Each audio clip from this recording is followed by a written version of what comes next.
বিএনপির স্থায়ী কমিটির বৈঠক অনুষ্ঠিত, আলোচনার রাজনৈতিক পরিস্থিতি জানাচ্ছে বিস্তারিত। বাংলাদেশ জাতীয়তাবাদী দলের বিএনপি স্থায়ী কমিটির বৈঠক অনুষ্ঠিত হয়েছে। দলটির ভারপ্রাপ্ত চেয়ারম্যান তারেক রহমান বৈঠকে ভার্চুয়ালি যোগ দেন। শুক্রবার সকালে গুলশানে বিএনপি চেয়ারপারসন কার্যালয়ে বৈঠকটি অনুষ্ঠিত হয়। প্রায় 2.5 ঘন্টার এই বৈঠকে দলের শীর্ষ নেতারা উপস্থিত ছিলেন। বৈঠকে ধানমন্ডি 32 নম্বরে বঙ্গবন্ধুর বাড়ি ভাঙচুর ইস্যু, সংস্কার কমিশনের প্রতিবেদন এবং দেশের সাম্প্রতিক রাজনৈতিক পরিস্থিতি নিয়ে আলোচনা হয়।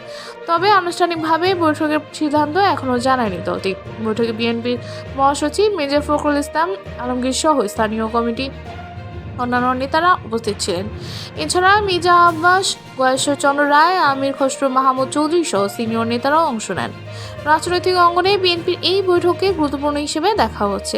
এখন দেখার বিষয় দলটি তাদের পরবর্তী পদক্ষেপ হিসেবে কি নেয়। এই ছিল সর্বশেষ আপডেট। নতুন নতুন আরও আপডেট পেতে আমাদের সঙ্গেই থাকুন। ধন্যবাদ।